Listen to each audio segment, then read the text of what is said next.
and people over this side. So they're filming that to Iowa. Yeah, we should be filming with this side because there's more people with less gap. Okay, cool. We're Next time.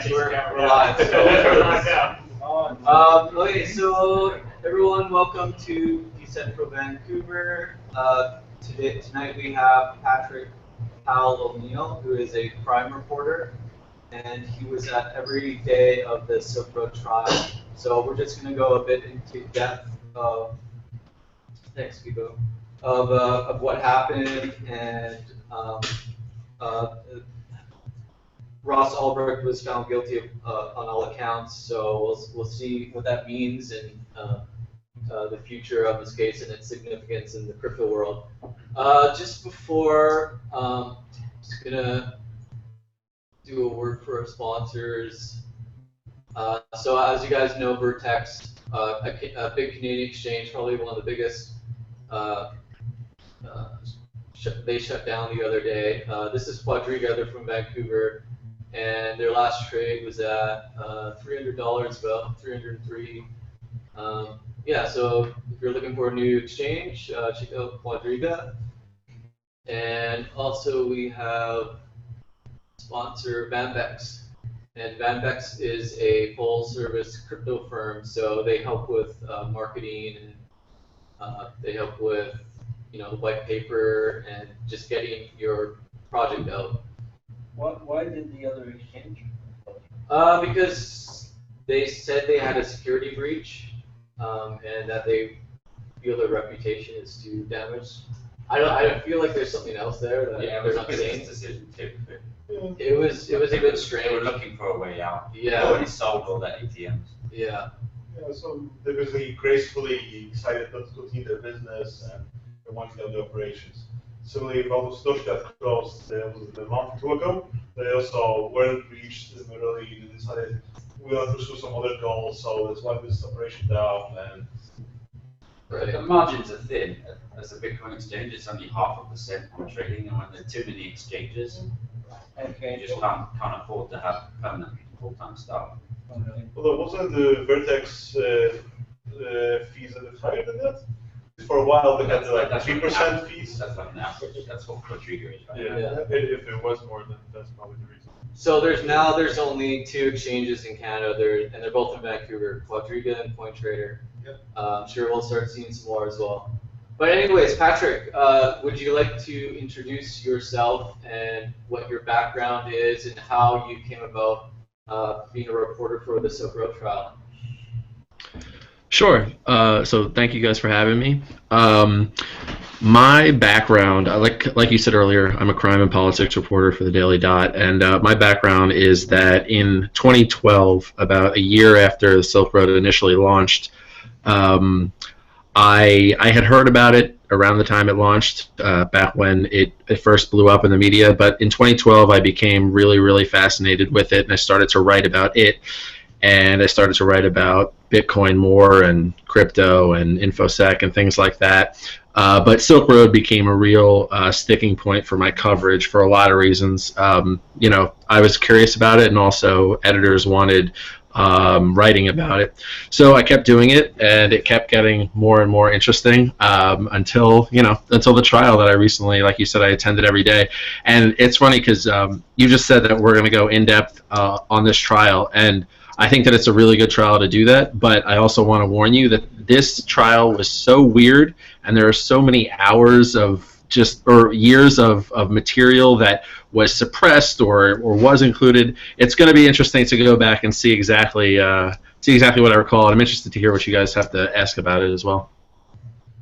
So I think the first order of the business will be to introduce the whole concept of Silk Road and the history behind it to everyone, because I know some people over here might not have heard of it. So could you give us a rundown of the Silk Road? Sure. Silk Road launched in January 2011 as a Tor hidden service. And I guess just to cover all my bases, Tor is an anonymizing service, and a hidden service is a web service run over that network and protected by several layers of encryption.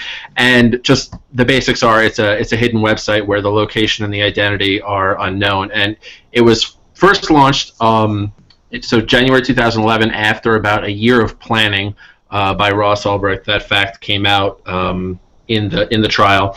And the idea was, Ross advertised it as the Amazon of drugs, and the idea is that you can go on, you can exchange bitcoins, and then drugs are mailed to your front door using, here in the States it's UPS, whatever your postal service up in Canada. It was a worldwide operation.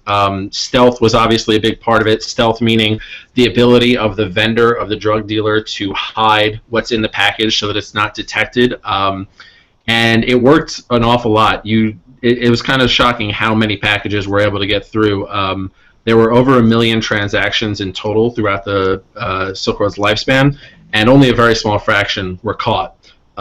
So it's kind of impressive that worked out, and it was an incredibly profitable enterprise.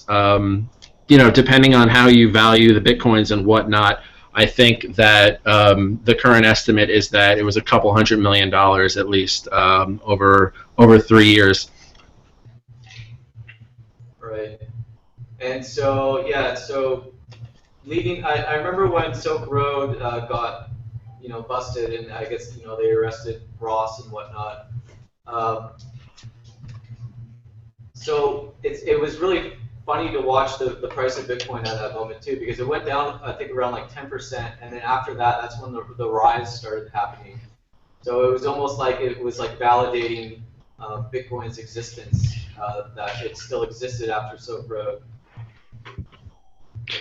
Yeah, that was a really strange time for a lot of people. Obviously, like you said, it went down a couple of points immediately following the bust, and some people were dancing on Bitcoin's grave for briefly there, and then it shot up, and some people were celebrating probably beyond all realistic expectations. The numbers that were coming out of people's mouths when it shot up to over 1,000 in the wake of Silk Road they sounded ridiculous back then, and they sound ridiculous now. But it was an incredible time, and I couldn't give you a reason why it happened. I've learned that trying to really contextualize the price of Bitcoin in any one period is, for me, kind of a fool's errand. I can't do it. Yeah, it's certainly strange. So maybe we should start at the beginning of the story of I guess Ross in was it a coffee shop, and was he logged into the actual Silk Road? So what events led to Ross Ulbricht being discovered as the owner of Silk Road and to his arrest, I guess? All right, well, I'm going to start with the first question, because the second question is a whole bundle. That's really Pandora's box. That's the big question that we really don't know. But the actual day of the arrest, just to set the scene, it was in the science fiction section of San Francisco Public Library, and Ross Ulbricht worked on his laptop. He ran Ubuntu. He worked outside a lot. And so he would go to cafes, and he would work in different places, and he would be logged into Silk Road as Dread Pirate Roberts on the Mastermind page, which is what he called it, and then he was, that moniker kind of stuck because it was such a good headline, and now he's known as the mastermind behind Silk Road. The actual events, so he's sitting there near a window facing away from everybody, where the computer screen is facing towards pretty much everybody in the library. It was a very curious setup that was brought up by Ulbricht's lawyer, and there was a theme of questions that ran throughout the trial that the Ulbricht's lawyer brought up, which was if Ulbricht was really such a criminal mastermind, would he have done X, Y, and Z? And one of those things was, would he have really sat with his back to the library and the Silk Road Mastermind page facing everybody? That's one of the big unanswered questions, and so, but he's doing it regardless of how he got there or what level of criminal mastermind he is. He's doing it, and there are, I can't give you an exact number, a dozen or more federal agents in the library, and what they do, one female federal agent and one male federal agent start to have a fight that sounds like a domestic abuse to the left side of Ulbricht. And this distracts Ulbricht for just enough time that another federal agent dives for his laptop, Ulbricht goes back, tries presumably to close it, but can't. And they tackle Ulbricht and they arrest him and walk him away. And then the laptop is entered into triage, which is when federal agents get everything they can off the laptop. First, they actually took physical pictures, which is a lot of the evidence that was circulated around the media. And then they imaged the hard drive and did things like that. To answer the second question, how did they find out Ross Ulbricht was the owner of the Silk Road? There's more than two versions of that story, but let's just stick to the prosecution and the defense version. The prosecution version is that an IRS agent in late 2013, which is right before he was arrested and years after other agencies were investigating the Silk Road, decided to use Google and then the Wayback Machine. So they Googled Silk Road and they set it back to around the time that it was launched, and they found the first couple of mentions on it on a forum, mentions that journalists had found previously. So it was not widely known, but known amongst the few, that this was where Silk Road was first advertised.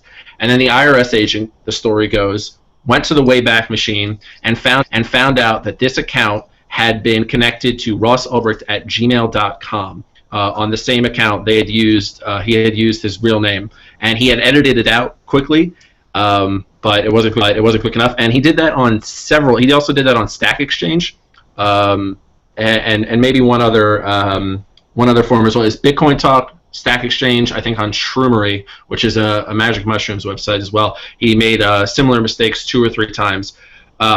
So that's the prosecution's version of events. But the prosecution's version of events omits a big part, which is that the Icelandic server that hosted Silk Road was found and imaged months before this IRS agent did anything. Was Googling or anything. So this IRS agent, once again, Googled in, I want to say in September, and Ross Ulbricht was arrested October 1st, 2013. And the Silk Road server was imaged around March. How it was imaged, we don't know. The evidence was suppressed. It wasn't brought up in court. The defense wasn't allowed to bring it up in court. They were barred from doing so by the judge. They brought up a Fourth Amendment. They were saying Ross's Fourth Amendment rights had been violated, but the judge said that they hadn't, because Ross has to claim ownership of the server in order to claim Fourth Amendment rights over it, and he didn't do that. So that whole side of the story was not brought up, and I guess that's the first of many times that I'll answer this way and say that there's a lot of questions about exactly what happened with Silk Road, and I think one of the reporters summed it up really well when they said it was the trial that wasn't. There are a lot of questions that just the defense couldn't even ask, never mind have answered in court. The whole story about the server is basically a nice catch-22 to everything. Don't you think that Ross Ulbricht would have to claim ownership of the server in order to claim that they violated his rights? So they couldn't keep the data off of it. Well, by that, he incriminated himself from the allegation that he wanted to get away with from. It was kind of incredible to watch unfold. This was all pre-trial when all these briefings were being filed and breaking news, and it was incredible to watch. And then the most mind-blowing moment, I think, of the whole trial came in day 2 during Ulbricht's defense, their opening statements, when they admitted that he founded the Silk Road, and they admitted that he was the owner of the Silk Road at the end. They say that there was a gap where he wasn't in there, but they admitted, essentially, it seems, that he owned the Icelandic server. But they weren't able to get into the details about it. You know, the question is, why didn't they just admit it in the beginning during the pre-trial things? Dre Tell, who's the lead defense attorney, hasn't really answered questions from the press about it for obvious reasons. He's stocking up for an appeal. There's no doubt about it. So he's not looking to, you know, go to the New York Times and really break down why his defense went the way it did. But that's one of the big unanswered questions: why the defense made those choices, and what it means now for Ulbricht going forward. What are some of the other anomalies that are just still unanswered? Like what was the most? I mean, obviously there was the the Mark Carpella's accusation.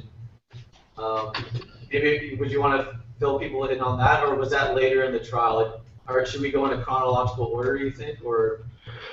Mark Carpella's came out very early in the trial, the name Mark Carpella's. So once again, just to fill everyone in, Mark Carpella's, although I have a feeling everyone here knows, was the man behind Mt. Gox. And in the beginning of the Silk Road trial, Draytel, who's again is the lead defense attorney, brings up Mark Carpella's and says he could be Dread Pirate Roberts. And he's cross-examining Jared Derjagan, who's a Homeland Security investigator.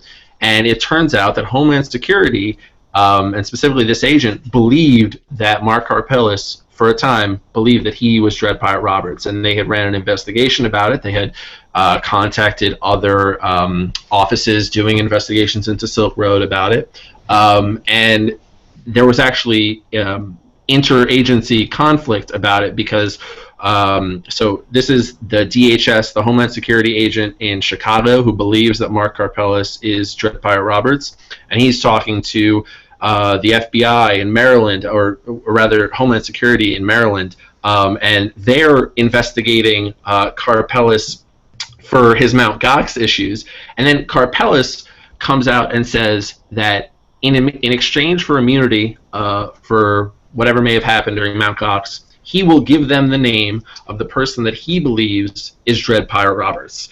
And this was all like day 2 or 3, really early on in the trial.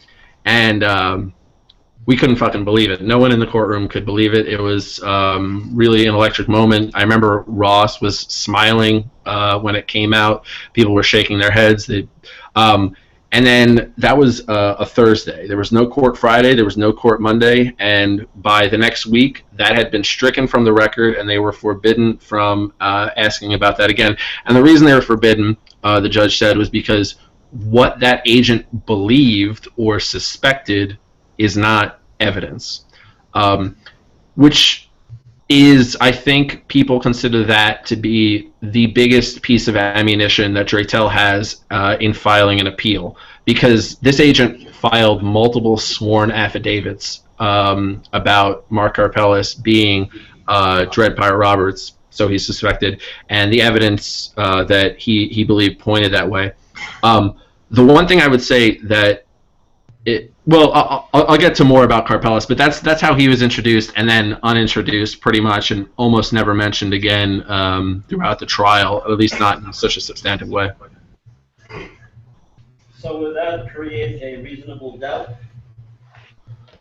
Well, I think that's for the jury to decide, right? And no, they decided, although they were told to totally disregard all of that testimony and evidence. So, you know, I guess it's funny when you're watching a trial, you have to decide, is that how the human brain works? Can they really watch hours of testimony and then be told by the judge that they can't consider that anymore? And when they did deliberations, did no one bring that up?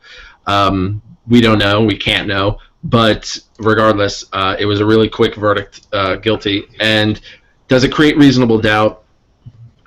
They decided not. Were there any other names mentioned as the possible identities of the Dread Pirate Robert other than Mark Carpella's and Ross Ulbricht?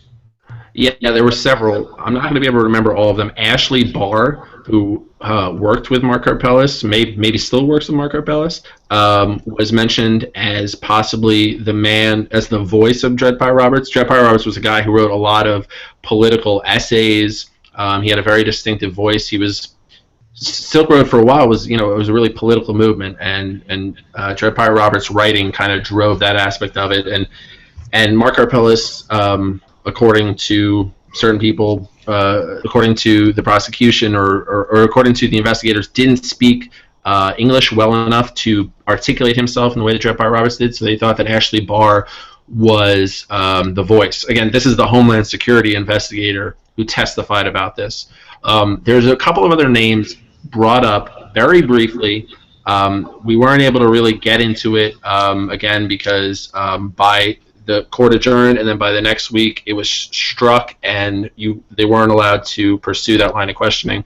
But there were a couple of names on on a couple of libertarian forums who apparently matched the writing style and seemed to be a good fit, and that were looked into in a significant way by law enforcement.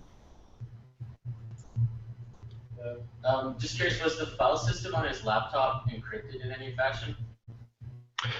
Did you just ask, was the laptop encrypted or the file system? Yeah. Oh, so yes, that's why he tried to close the laptop. Although, you know, Ross didn't testify, so this was all, I think, a bit of guessing at Ross's at motivations during that hectic time by the prosecution. But that's what they said, and there were a couple of actual files that were encrypted, but the feds were able to gain access to them. For instance, he had the driver's license of his staff.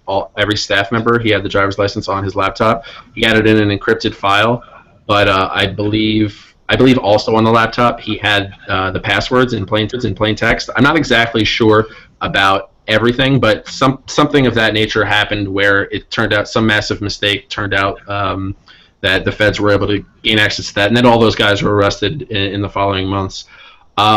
So I believe that when they arrested him, they immediately went into triage for the laptop and got as much as they could off of it. And at some point, they lost access to the laptop. They didn't dive into exactly, you know, how that happened or why it happened, but that would lead me to believe that there was some protective system over it.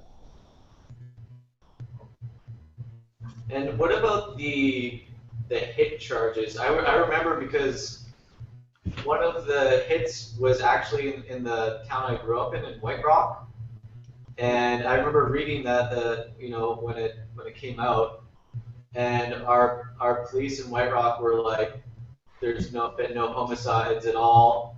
There was multiple, right? Like they accused him of multiple hits.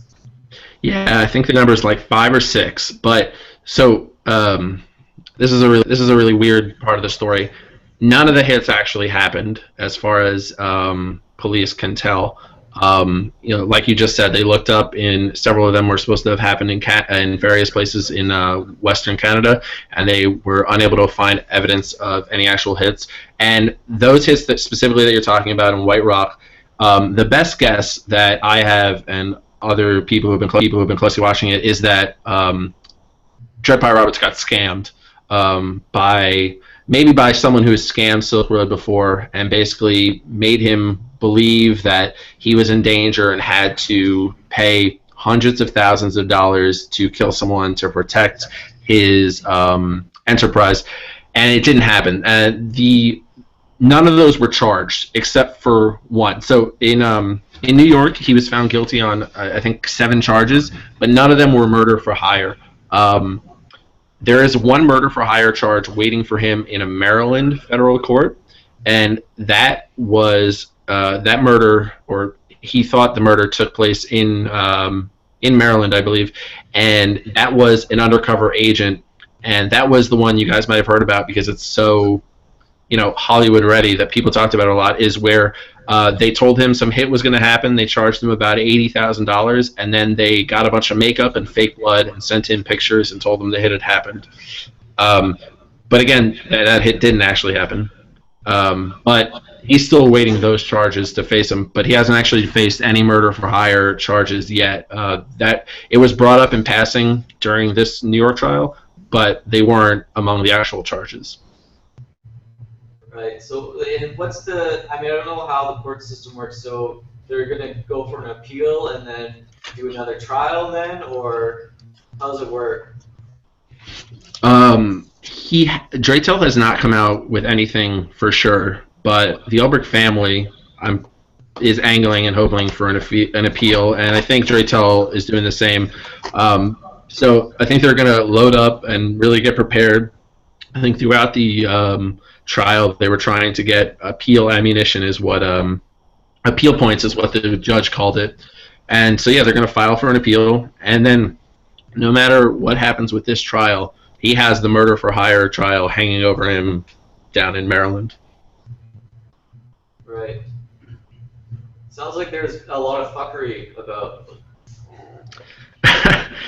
I think that it's pretty clear, no matter whether you think he was innocent or guilty of any particular thing, that the whole story has not been told. I think anyone who's looked even at this cursory glance can tell that there's a lot going on here that we, the public, aren't seeing, and even more that the jury didn't see. So, yeah, fuckery, definitely. Yeah, so did they talk at all about how either the FBI or Secret Service gathered information? What was their involvement in it? So did they talk at all about that? There was a lot of information gathered. What exact information are you talking about? Well, to get the insight into finding out whether he's guilty or not, to find evidence, they probably cooperated with him at some stage. You know, that's how they do it, right?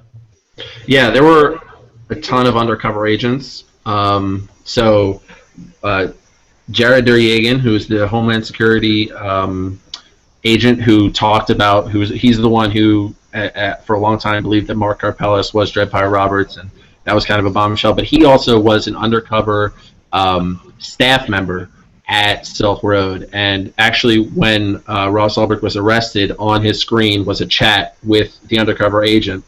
It was the undercover agent who basically checked that he was online and said, "Hey man, and by the way, can you log into Silk Road and do this for me? Like, I just need you to check on something." And so he was like, "Yeah, sure." And then he knew that he was at that moment logged into Silk Road, and that's when the domestic dispute began, and that's when he was arrested. So that happened. There were a ton of undercover buys. They said there were no undercover sales, but a ton of undercover buys, which helped them gather evidence about what actually was being sold.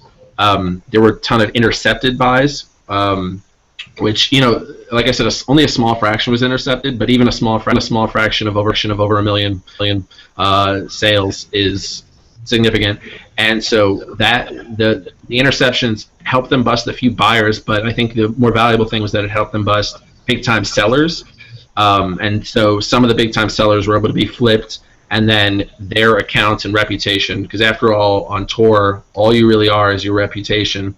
Their reputation was able to be utilized to burrow into the Silk Road organization and try and gain more intel and position law enforcement in such a way.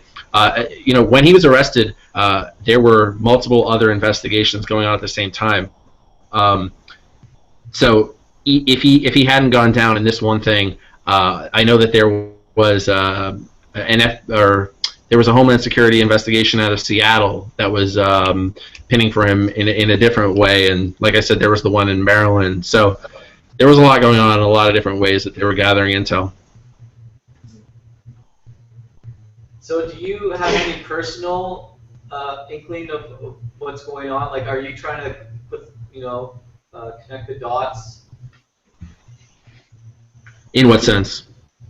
Just in, like, obviously there's a lot of unanswered questions. Is there any way that you, like, is there theories going on in your head, or?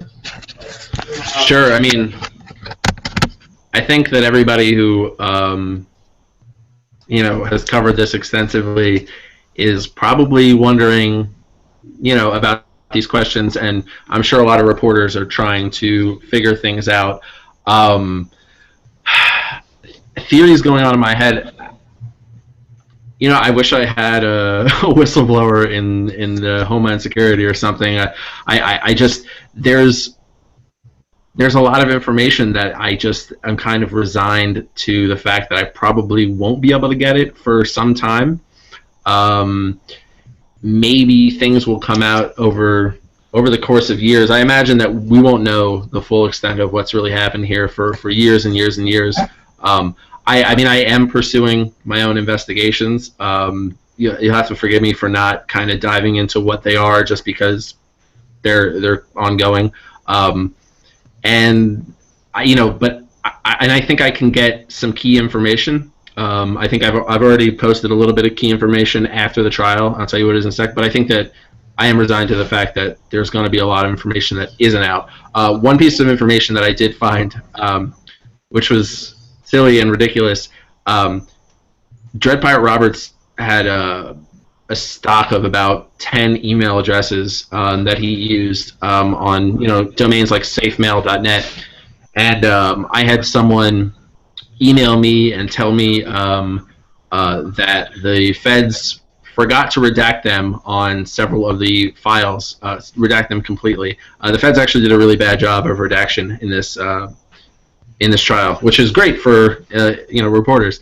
And so I was able to thanks to this anonymous source, so I don't really know who they are, but I was able to view some of Dread Pirate Roberts' emails. And one of the emails, or a series of the emails, started in, I believe, September 2013, and it was Dread Pirate Roberts desperately trying to reach out to Mark Karpeles and Ashley Barr and saying, I have information about a criminal investigation, we need to talk, etc., etc. He also reached out to some people on the Bitcoin Foundation, but he ended up encrypting those messages, so I don't really know what they were about. Mark Karpeles never got back to him, but what it suggests, and I think this is one of the this is probably the biggest thing that's come out since the trial's been over. What it says is that Dread Pirate Roberts knew that there was an investigation going on. Dread Pirate Roberts knew that Mark Karpeles had offered a name up, and that it was.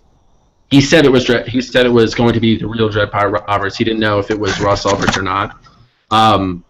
And another thing that kind of corroborates this idea, Draytel put forward this idea that whoever the real Dread Pirate Roberts was got wind that there was a very serious federal investigation or investigations going on, and that he wanted to get out. So he sold it back to Ross Ulbricht and set him up as the fall guy. And Draytel never really got to expound on that theory. Once again, one of the big things that wasn't really gotten into. These emails were redacted from the evidence, and the jury was told to disregard them because they're not relevant. But in addition to these emails, I also know of someone, a criminal informant, who was flipped, and he was working with Homeland Security, and he was told weeks before Ulbricht was arrested that an arrest was imminent. My point is, the fact that the investigation was coming down to the wire was well known throughout the country in multiple agencies and had trickled down even to criminal informants. The fact that Ulbricht wasn't, or Draytel wasn't able to talk about what Dread Pirate Roberts might have known, what Mark Karpeles might have known, is once again one of those things that just kind of makes you shake your head. Why couldn't those emails be brought up? The fact that Dread Pirate Roberts was desperately emailing Mark Karpeles seems extremely relevant, but it was left out. Do you think that they might have wanted to keep quiet about certain maybe famous people or people in the politics that were buying drugs from Ross? I would have no way of knowing that. I would guess that if they really want to keep quiet, it would be about their intelligence gathering methods, as in how they really gained access to the server, to the Icelandic server in early 2013. I think that if I was, let me put it to you this way: I didn't buy my drugs on Silk Road. I never had much confidence in it, and I think if I'm a famous person, I'm especially a politician with connections, and I would have to feel that you'd have to be a real kind of reckless idiot to have decided that Silk Road was your best way to go. Not that there aren't reckless idiots in the halls of power, but I would guess that the thing that they're hiding, and it's not a guess, I mean this is one of the things that they're definitely hiding, is how the the location of the Icelandic server was initially found, and how all this work was done on a technical level. I think that's something that they are protecting. Yeah, because it could be a mistrial then if they didn't proceed properly, right? Right. I mean, that was the objection brought up by the defense. The Fourth Amendment idea was that if you approach this in the wrong way, if you don't get a warrant, and because Ross is an American citizen, if you don't get a warrant and approach this in the right way, then everything is thrown out if the defense can string it together in the correct way. But if the Fourth Amendment defense had worked, that would have been a huge blow. So it's not a surprise that the prosecution would seek to and successfully get that all thrown out. What's Mark Carpella's doing right now? Is he detained somewhere, or is he on the loose? I think he's in Japan. He's in Japan. He lives in Japan. He is a free man. He uses Reddit on a regular basis. He watched the Silk Road case closely. He actually every day at the Silk Road trial, all the reporters would get together and say, "Man, it would be really great to have the transcript, but to get a rush transcript in an American federal court, costs hundreds of dollars." So Mark Carpella volunteered to buy it for us, and so he bought almost every day the transcript for the media and for the public and put it up online. And it was a really great irony. He came out and he strongly denied being Dread Pirate Roberts. In a couple of comments and on Twitter and whatnot. But yeah, he's a free man in Japan. How is he free though? Isn't he in a lot of trouble? I believe the Japanese. Someone else might know more about this than me, but I believe the Japanese investigation is actually still ongoing. I think I was working today, but I think I saw something briefly about some preliminary findings. To be perfectly honest with you, I'm not hugely intimate with the Mt. Gox affair, but he hasn't been found guilty of anything yet. That's as far as I understand it. Rule of hand in Japan is that the police doesn't really pursue until they are certain they're going to bust you, because they want to have a 100% record. So they're probably preparing to bust him. Maybe let's say, and maybe telling him not to leave the country or anything like that. So they probably know where he is and can bust him. Has anyone confirmed whether they've taken his passport or not? Yeah, I don't know. Try to go somewhere, get a fake passport and just. I know his family left the country. Really? I think they're in Canada. Yeah, he's French, so but I think the French government isn't a big fan of his either. Like I said, I'm not totally intimately familiar, but I'm not sure he's welcome back in France. So what is the greater significance of this trial? Because a lot of people have been saying that this is kind of like a landmark trial for the future of privacy, NSA stuff, encryption. You know what I mean? Did we actually break any new ground?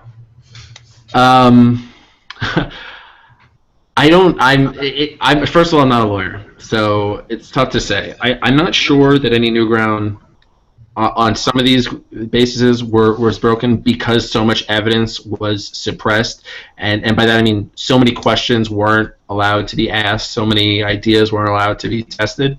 But I think one thing that certainly the Ulbricht family believes this is a big thing, a big consequence of this case, is the idea of internet evidence.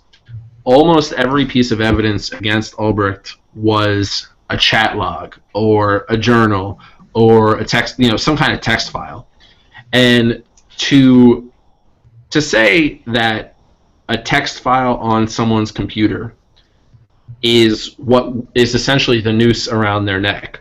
I don't think I have to explain how easy it is to manipulate a text file. For instance, there was a big journal that he kept from 2010 right up until the end, and it talked in depth about the day-to-day of running Silk Road. And Draytel's contention, he wasn't able to really come out and say everything he wanted to say. In general, he wasn't allowed to make the case he wanted to make, but the contention is that this stuff's easily manipulated, this stuff can be easily planted. He talked about screenshots. He objected to almost every piece of evidence that was introduced by the prosecution, and the objections were all tossed aside. Every single one was tossed aside by the judge, and it was allowed to come in. And Draytel's contention, I believe he said it was on the internet, not everyone's as it seems. He said, for instance, here are all these undercover agents. Ross had no idea, or Dread Pirate Roberts had no idea who these people were. you have no idea who's on the other end of the computer. You have no idea who wrote this, that, or the other thing. One of the really interesting weird parts of this case was so Draytel's making the case that a lot of this evidence was planted onto Ross's laptop, and one thing he started to talk about it was how Ross was downloading an episode of the Colbert Report off of BitTorrent, and BitTorrent, Draytel, I'm not sure he has the technical expertise to really lay out everything he's trying to say, although maybe the jury didn't. But the point is, he was trying to say that BitTorrent allows for an exchange between computers so that someone can place data on your computer that wasn't there before. And it all sounded really strange and weird, and Draytel wasn't explaining it well, except for this one piece of information, which was that there was a text file. I don't remember what it was. It might have been like a to-do.txt or something like that, that talked about, paying staff members and whatnot, that has a last modified date after Ross was arrested. And that was never explained, and that was never really touched on again. It was just briefly brought up, but it was one of the things that he would bring up and say, what's going on this laptop? Like, we just don't know. He made strong implications that Ross was basically hacked. This evidence was planted. And so the takeaway, what the Ulbrichts and the defense say, is the takeaway is that if we can just allow text files to hang you, then that's kind of a big deal for criminal cases going forward, because that's not, rock solid evidence at all. Unless it's in the blockchain. So was there any sort of defense evidence other than like a modification date on a file that any I think was planted on the laptop? I think the defense closing statement took about 10 minutes. They had about 3 witnesses. They had 5 witnesses. 4 of them were just friends saying Ross is a good guy and he's not violent, and everyone who knows him thinks he's a good guy who's not violent. The takeaway there, because there were multiple witnesses that were rejected by the judge, the takeaway there is that the defense wasn't allowed to present, wasn't allowed to talk to the experts that they want to bring them to testify. They weren't allowed to present the case that they wanted to bring. They weren't allowed to bring up the evidence that they wanted to bring up. So to answer your question, no, there was no evidence brought up. And is there evidence that the defense has that would really change anything? I'm not sure, but it was clear in the trial that whatever he was trying to do, Draytel, he wasn't allowed to do. And so that left everyone wondering, what was his intent? We really don't know. He got a lot of criticism for running a shoddy trial here, and maybe some of it's warranted, but a lot of it comes down to he was clearly unable to do what he wanted to do. How is, since they're going to be filing for an appeal, I know Roger Ver and Bitcoin community did a bit of crowdfunding for the trial. How is their funding right now? Do they have enough money to actually launch a good appeal in Salon? I believe the Ulbricht family's in debt. I couldn't say what the financial situation is with them and their lawyer. I don't know. But I think overall they are in the red right now. And whether or not Roger Ver will come to the rescue again with a big donation, I don't know. Okay. To your knowledge, what was the sort of breakdown in terms of Bitcoin seized, Bitcoin still in the wild, and personal Bitcoins of Ross Ulbricht? Is there a large amount still unaccounted for, or is it all in the federal marshal's hand and being auctioned next week or whatever? I don't remember exactly the numbers. I think there are a lot unaccounted for, but I don't remember the exact numbers, so sorry. So are they scapegoating Ross? Do you think this is like a scapegoat case, like make an example of him? Well, they're definitely trying to make an example of him. 100%. I think that that's the way drug prosecutions work in this country, is especially now. So Eric Holder has really, who's our Attorney General, has really been touting how he's engaging in sentencing reform, and he hasn't come out and said it, but the idea is that he's changing the way the drug war is fought, or if you're really optimistic, you know, this is the beginning of the end of the drug war, and the idea is that mandatory minimum sentencing is going the way of the dinosaurs and whatnot, but what it really means is that prosecutors have discretion to go after people who they consider really important, and they consider Ross really important. They didn't offer him a plea deal, really, not a realistic one. That the plea deal that they offered him, I think he still could have gotten life. So it's like hardly a plea deal. And the idea there is that I think it's fairly certain that they're trying to make an example out of him. Because he was the first to do this kind of incredible thing and open this really strange and novel enterprise. Now, if by scapegoating do I think he actually did it or didn't do it? I think it's pretty clear that he did some of it. Ross, through his lawyer, admitted that. Did he do all of it? I don't know. The other thing that's really clear is that the whole story isn't really out yet, as I've said again and again.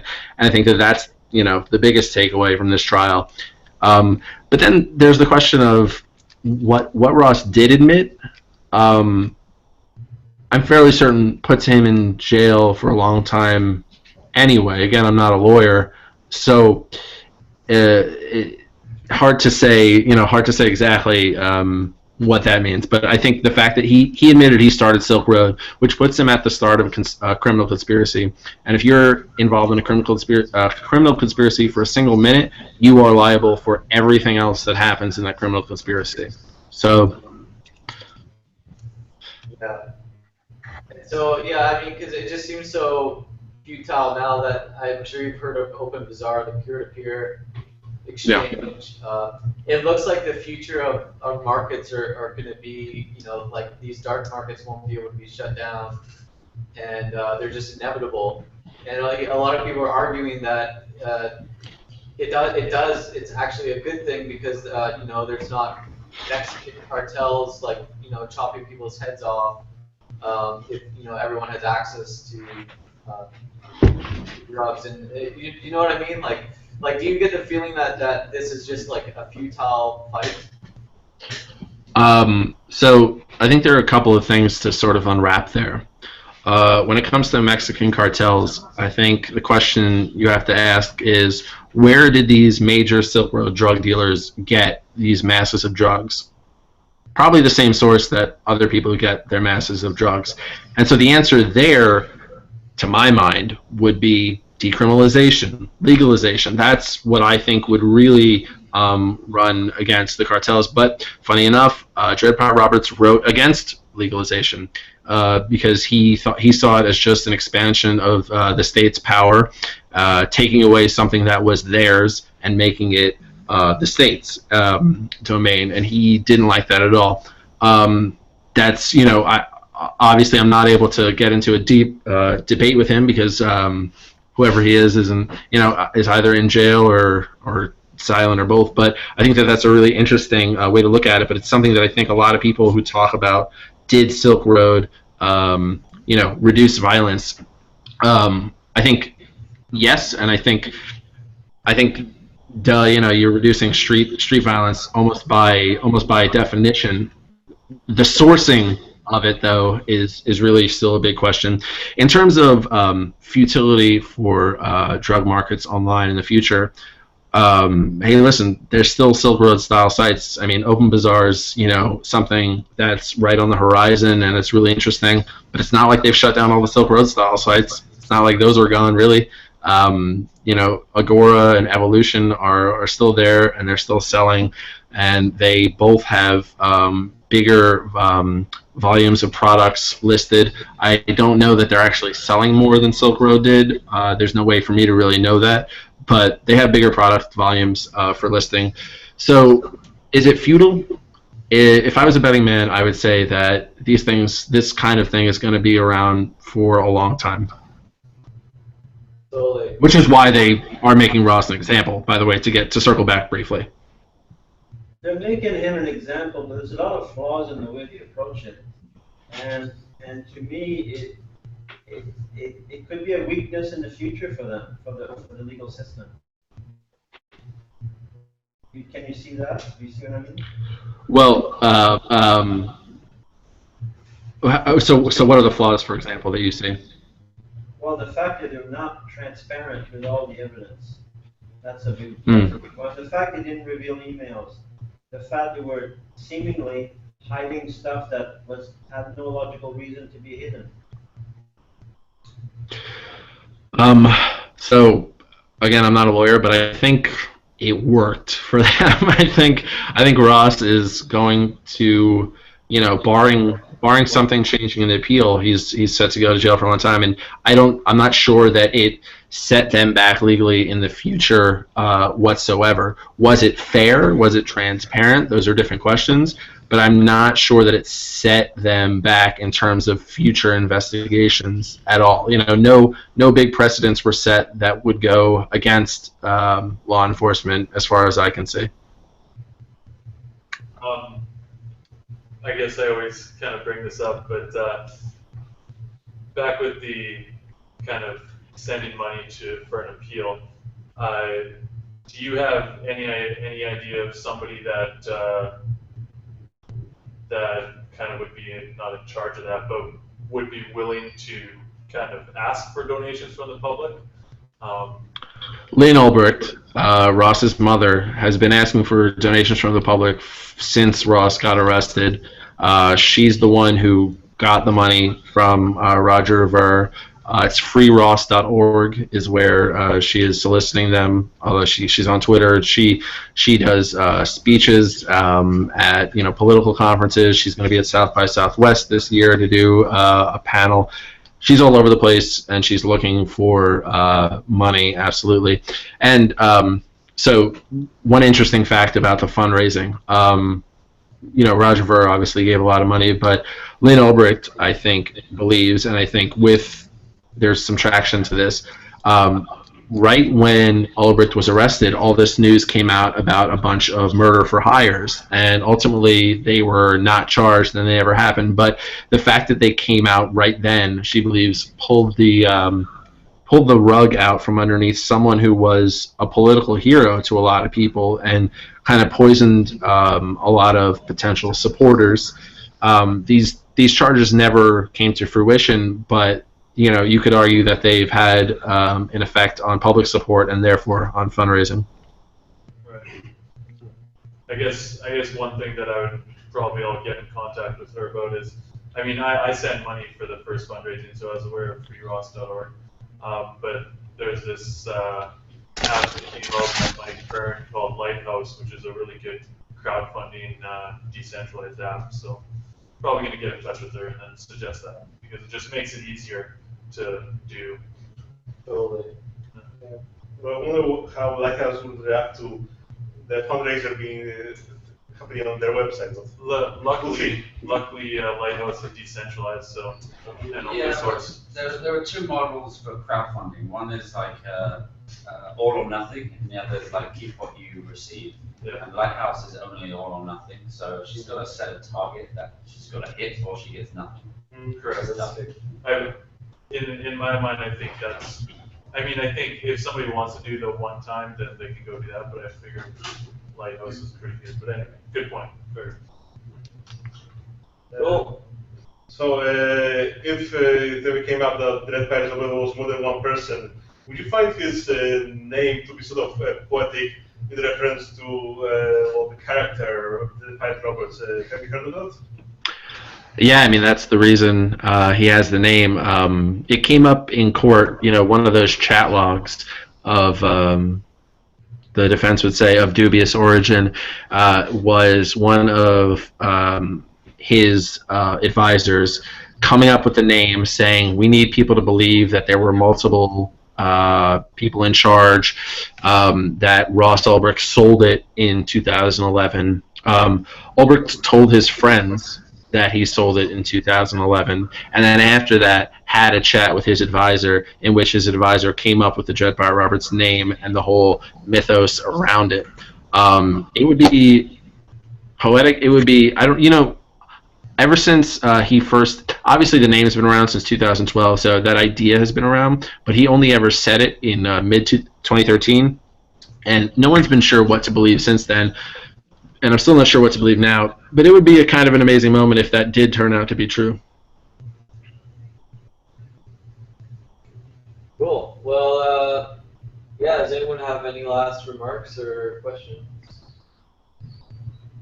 We had a great talk today. Yeah, it was good. Oh, just a moment. Sure. If, as they say in marketing, if bad publicity is as good as good publicity, what's your general feeling? As much you, Patrick, as anybody here, has this been good for Bitcoin or bad? I think that phrase, bad publicity, or any publicity is good publicity, is mostly bullshit. There's definitely such thing as bad publicity. So, you know, is this, I think that, something, to be perfectly honest, something that I cover much more closely than Bitcoin is Tor. And I think that Tor, like Bitcoin, has to deal with its reputation, and it's something that it really has to reckon with, not simply because of some popularity contest, but because of the legal ramifications. You know, if everybody starts to think that technology XYZ is, you know, evil and just for terrorists and drug dealers, then there could be serious legal problems on the horizon for that technology, Bitcoin and Tor included. I don't think that either Bitcoin or Tor is at that red line, but I think that that's something that, you know, I know the Tor developers are constantly considering that and constantly thinking about how to change the conversation away from the negatives. Bitcoin, you know, doesn't. Satoshi's not here right now to tell me how he's thinking about the conversation, but there's a big Bitcoin community that I know is also cognizant of that fact, and obviously Bitcoin has had to deal with how regulations fall around it around the world, and I know that they're very aware of, or you guys, the community, is very aware of how reputation changes things. So I don't think it's necessarily a good thing in terms of in that regard. But like I said, you know, Silk Road was a very political enterprise, and a lot of people thought it was fighting for freedom, and especially before the murder for hire stuff. It was this anti-harm or rather harm reduction bit of, you know, libertarian freedom that appealed to a lot of people. And in that regard, I think it probably turned a lot of people on to Bitcoin and Tor. Well, speaking of something that has been around the Bitcoin community for a while, there's the notion that Bitcoin is anti-fragile, so therefore the more exposure it gets, whether it's good or bad, the stronger it becomes, and it gets more and more popular.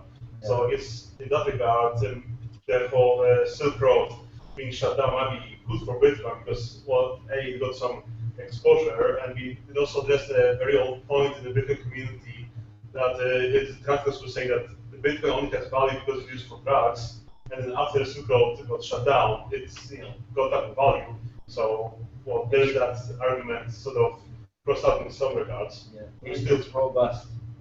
But the technology evolves as there's pressure against it, kind of like when Napster evolved into BitTorrent, and, you know, like, I mean, not to say that OpenBazaar is a darknet. I think I accidentally said that before, but like a peer-to-peer exchange, you know, theoretically can't be shut down at this moment in time. So yeah, I don't know. It just seems like, you know, it's you know, the Streisand effect. It's maybe it is bad publicity, but it's still like it's like refining the technology. Will move on. People will hear about it. I think the Streisand effect's exactly right, because right after this happened, and right, you know, one of the things that the feds trumpeted was that, oh, it's $1 billion business. So naturally, right after it was shut down, 24 businesses just like it were opened up. So I think the Streisand effect's had a lot of funny unintended consequences in this regard. Totally. Well, yeah, thanks a lot for stopping by, Patrick. It was a pleasure. Thank you very much. Thanks for having me.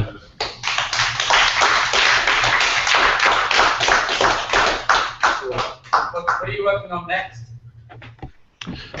Silk Road.